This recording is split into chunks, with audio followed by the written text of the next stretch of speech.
I've got the graph of a polynomial function up here, and I'm telling you that it is a polynomial. Certainly looks like it could be. I'm telling you it definitely is. And then I'm asking these three questions. Just looking at the graph, can you figure out what's the smallest possible degree that this could have? Is the degree going to be an even number or an odd number? And then tell me what the zeros are. Take a moment, pause the video, see if you can't answer those questions.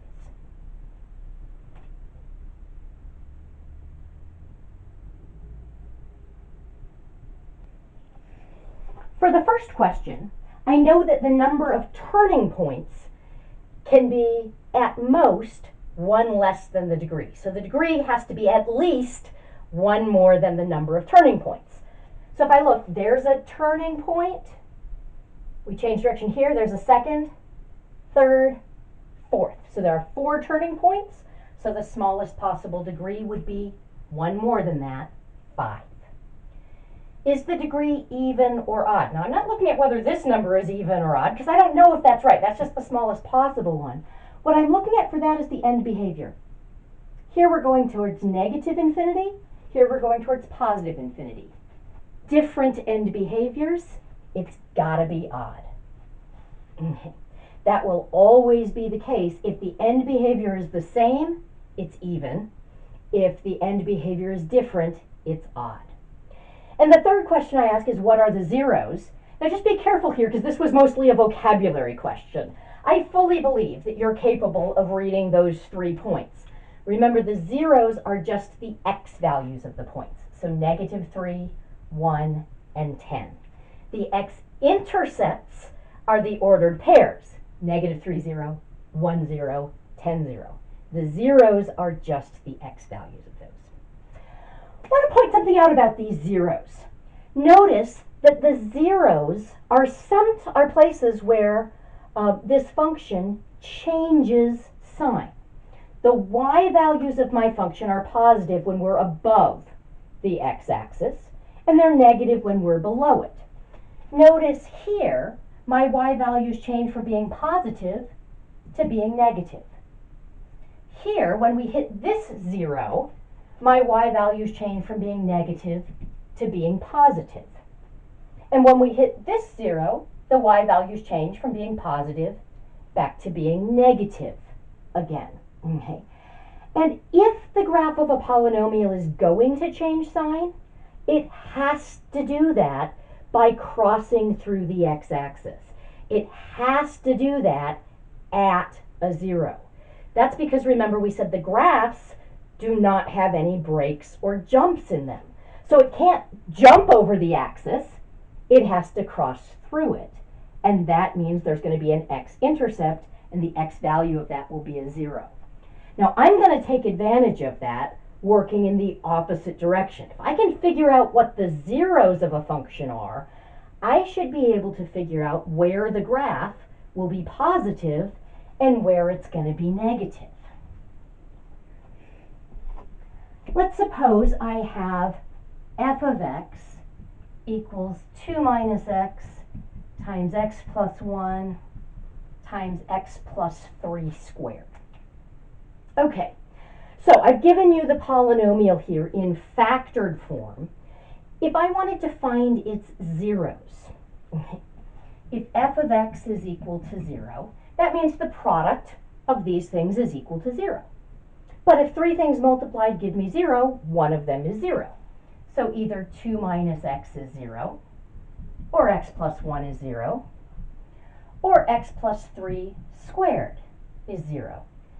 Notice the only way x plus 3 squared could be 0 is if x plus 3 is 0. Because the only thing that I can take to any power and get 0 is that thing itself.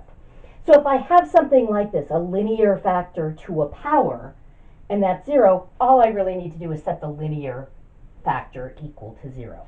This would, of course, mean that x is -3. This would mean x is -1. And this would mean x is 2.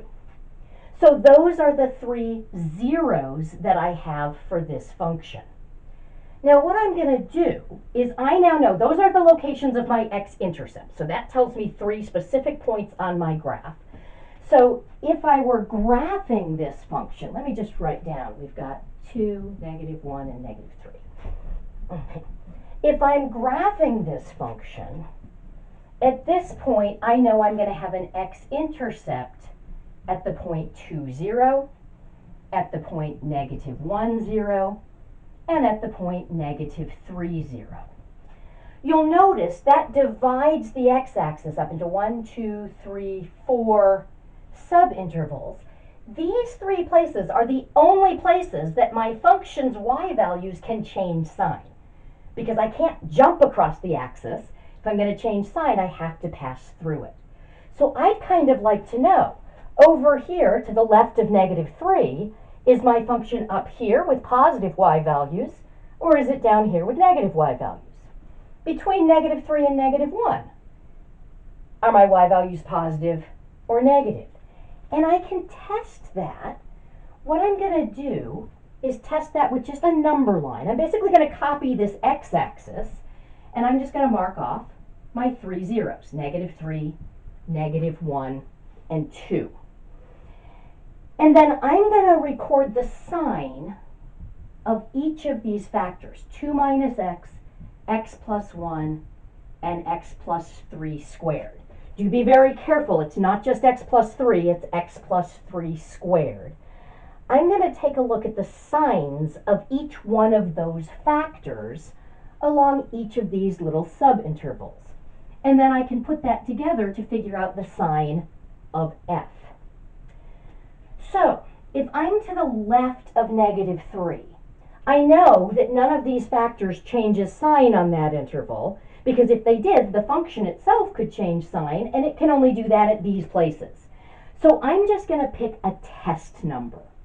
I'm going to say -4 is a pretty easy number to work with. Now I'm purposely writing that a little bit lower down and putting it in parentheses so that I don't confuse myself and think that that's another 0, because it's not. Okay. But now I can say if x was -4, this factor, 2 minus x, let's see, I'm going to just sort of draw in some partitions so I can put the signs at the right place. 2 minus x, 2 minus a -4, that would be a positive number. X plus 1, -4 plus 1, that would be a negative number. X plus 3 squared, that's positive. I don't care whether x plus 3 is positive or negative. I'm squaring it, it's going to be positive. So what I have is I'm multiplying a positive times a negative times a positive. That's going to make my function negative. Between -3 and -1, I could try plugging in -2. Again, I'm going to check the sign of each factor. Okay.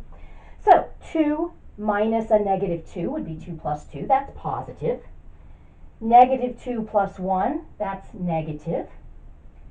This one is squared, so it's positive. Okay. All right, between -1 and 2, I think I'm going to just plug in 0. That's a nice convenient number. 2 minus 0 would be positive. 2 plus 1 is positive. Squaring x plus 3, it's going to be positive. Oh, I forgot to do the ultimate sign. This was also a positive times a negative times a positive. That's going to give me a negative result. This is a product of 3 positives. That's going to be positive. And then let's see what happens to the right of 2. Let's just plug in 3. So 2 minus 3, that would be negative. 3 plus 1, that would be positive. I'm squaring that last one, so it's automatically going to be positive. The only place it's not positive is at -3 when it's equal to 0. Everywhere else it's got to be positive. Now that's a negative times a positive times a positive. That's going to give me a negative. So if I take a look at this 0, my function does change sign. At this 0, my function changes sign. At this one, it didn't. Doesn't have to change sign at a 0, but it can. So we don't want to assume that we're going to change sign. We've got to check. But now that gives me an awful lot of information for sketching this, because I know now to the left of -3, my function has to be negative. Well, that tells me the end behavior had better be that we're going off to -infinity. Okay.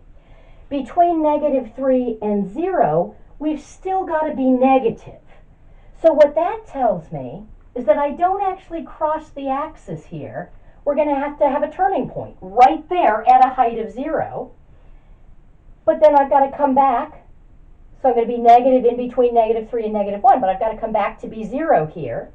Then between here and here, we've got to be positive. And to the right of 2, we've got to be negative. Okay. Notice that basically tells me my end behavior on either side is that my function is going to negative infinity. If I want to double check my work, I could look at my lead term and confirm that that gives me the same behavior that I got based on this sign check. Okay. So let's see. That would be a negative x times an x times an x squared. Don't forget, if you've got a factor that's repeated like this, it's taken to a power, you've got to take that lead term to that same power. Well, that's just going to give me negative x to the 4th. That is consistent, because that's going to go to negative infinity on both sides. So the end behavior and the sign check are consistent. If they weren't, that would simply tell me I had made a mistake somewhere, and I'd go back and check that work.